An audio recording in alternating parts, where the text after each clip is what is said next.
kita tuh डूबी जाइए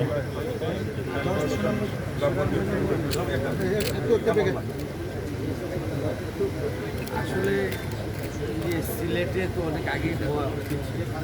সিলেট একটা বিভাগীয় শহর, যেহেতু আমাদের ছোট একটা ছিল, এটা দিয়ে মোটামুটি আমরা কোনো রকমের কাজ চালিয়ে নিচ্ছিলাম, যার কারণে এতটা অনুভূত হয়নি। তা আমার মনে হলো যে সিলেট এত বড় একটা বিভাগীয় শহর এবং পর্যটনের কেন্দ্র, এবং বিভিন্ন সময় আমাদের ইউনিটগুলো আছে, এইগুলো ইউনিটের অফিসারদের থাকা এবং তাদেরকে যাওয়া আসা এবং অনেকের সাক্ষী দেওয়ার জন্য আসা, এই সকল কারণে আমাদের একটা অফিসার বেস একটা এবং আমি মনে করি যে এটা বলতে আমাদের অফিসারদের দীর্ঘদিনের যে একটা প্রত্যাশা ছিল, তাদের একটা অভাব অনুভব করছিল, এটা পূরণ হবে আমি আশা করি।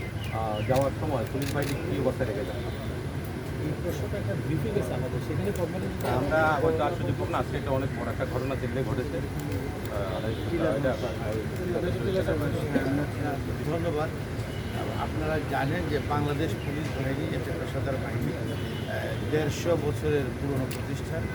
আমরা ক্রমান্বয়ে এটা তার দায়িত্ব পালন করতে করতে এমন এক পর্যায়ে আমরা এসেছি, এবং মাননীয় প্রধানমন্ত্রীর নেতৃত্বে মাননীয় প্রধানমন্ত্রীর দায়িত্ব গ্রহণের পর প্রথমে আমাদেরকে 80,000, 50,000, তারপরে সব মিলে 80, প্রথমে 30, এরপরে 50, 80,000 জনবল দিয়েছে।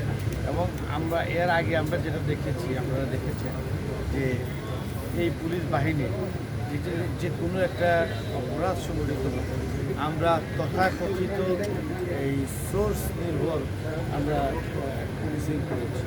কিন্তু আমরা যে পুলিশ যেটা সায়েন্স, এটা কিন্তু একটা প্রতিষ্ঠান। এখন যে কোনো ঘটনা যদি সংঘটিত হয়, যে কোনো পুলিশ মামলা সংঘটিত হলে দ্রুততম সময়ে পুলিশ এটা ডিটেক্ট করতে সক্ষম হচ্ছে। এবং এটা হয়েছে কেন যে মাননীয় প্রধানমন্ত্রী জিরো টলারেন্সের জঙ্গিবাদ সন্ত্রাসবাদের বিষয়ে জিরো টলারেন্সের যে নীতি, এই নীতির আলোকে দায়িত্ব পালন করার জন্য আমাদের জনবল দরকার, ইকুইপমেন্ট দরকার।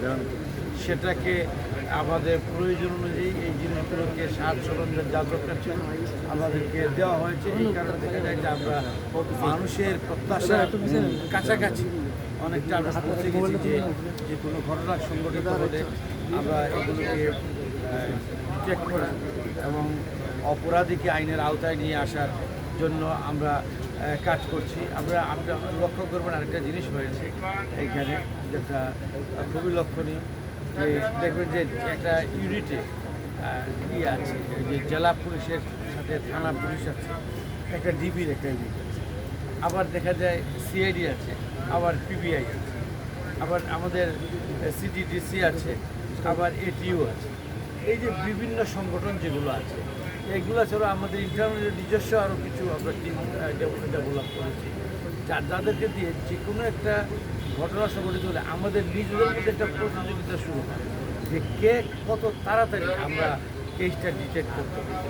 এই যে একটা ইতিবাচক একটা প্রতিযোগিতামূলক মনোভাব, এটা কিন্তু আমাদেরকে জনসেবার বিষয়টাকে আমরা আরও সহজতর করে দিই, এবং আমরা এইভাবেই কাজ করছি।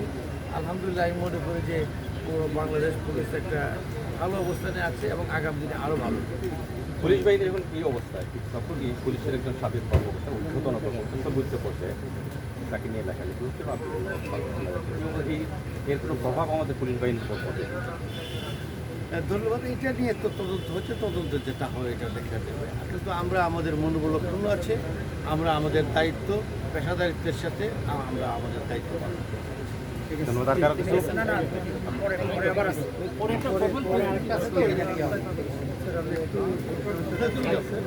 চলো আর কোনটা সরাসরি